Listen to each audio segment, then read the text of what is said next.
In a small, dusty town, tucked between gentle hills and music-wind-bent pine trees, there lived a young man named Ethan. He was 20, tall but lean, with restless eyes that always looked past the present moment. As if success was hiding just around the next corner, Ethan carried a habit like a heavy backpack. Whenever he heard of a person who had made it, someone with money, praise, or influence, he began to chase them in his mind. Not down the road, but in every decision he made. He copied their routines, their choices, even the way they spoke. If a trader in the nearby market grew rich, selling honey and cloth, Ethan would spend his evenings imagining the trader's confidence. He practiced the same handshake, the same smile, hoping success would rub off. Then he heard about an athlete in the city who trained before sunrise. So Ethan forced himself to run at dawn, even when his lungs burned. Later, a scholar's lectures became famous, and Ethan tried to study the exact same way, copying schedules he heard secondhand. Each time he imitated someone else, the emptiness inside him grew heavier. It sat in his chest like a stone.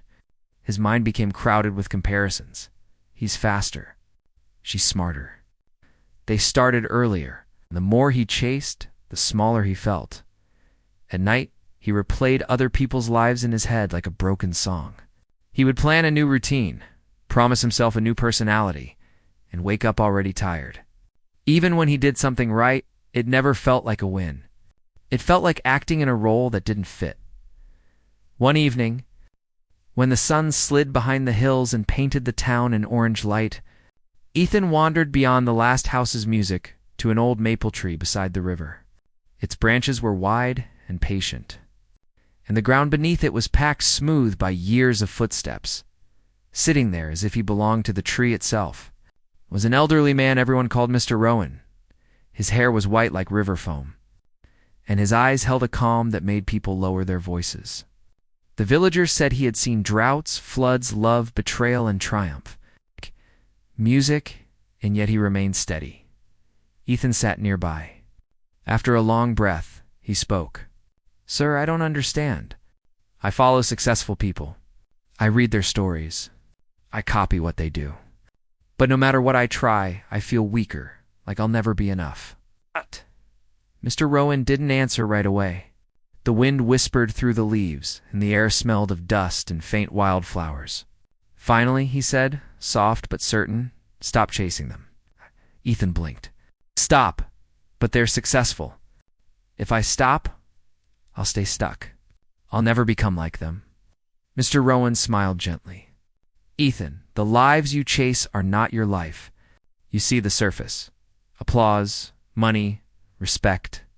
You see victories, but you don't see the nights they failed, the mistakes they hid, the fear they carried. You're chasing a shadow, and a shadow can't fill your heart." Ethan frowned. "Then what should I do? If I don't chase winners, how do I win? Where do I even start?" Mr. Rowan leaned back against the trunk, fingers tracing the bark. "There is a difference between learning from someone and chasing them blindly," he said. "Learning is like drinking water. You take what helps you. Chasing is like trying to drink from someone else's cup, as if you can swallow their whole life and make it yours." He shook his head. "You can't. Your journey's yours." Ethan stared at his clenched hands. "But I don't know what my journey is," he admitted. "I don't know what path is mine." "Then start with yourself," Mr. Rowan said. "Start with what excites you and what scares you. Start with the question you avoid because it feels too honest. What do you do so deeply that time disappears? What problem do you notice that others ignore? What kind of work makes you feel alive after you finish?" He pointed toward the river. "The world will offer you many paths. Other lives can inspire you, but don't let them choose your steps. Walk your road. Stumble if you must. Learn from your own mistakes. Earn your own victories. Only then will your success feel real." Ethan fell silent. He thought about the trader, the athlete, the scholar, all the people he had chased.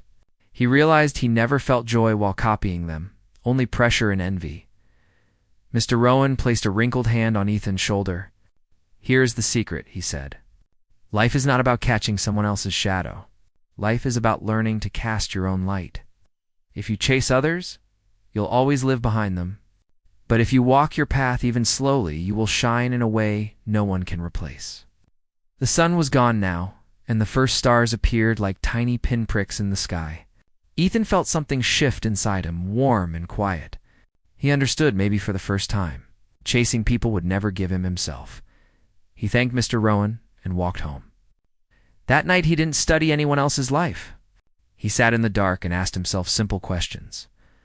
What do I want to build? What do I want to learn? Who do I want to become? Days turned into weeks. Ethan began to experiment. He tried ideas, failed, adjusted, tried again. Some villagers laughed. Some watched in silence. But he kept moving because the work felt like his. His first win was small. He finished something he started. Then he finished another. The more he kept promises to himself, the more his confidence grew, not loud, not arrogant, just steady. Years later, Ethan was known in the town not for fame, but for wisdom and quiet courage. When younger people asked how he changed, he told them honestly, success is not a costume you steal from someone else. It's a path you discover and walk step by step, even when the road is uncertain and on quiet evenings. Ethan would pass the old maple tree and see Mr. Rowan sitting there. Smiling like a reminder, stop chasing people. Start building yourself. Moral: true success begins when you stop following others' shadows and start following your own path.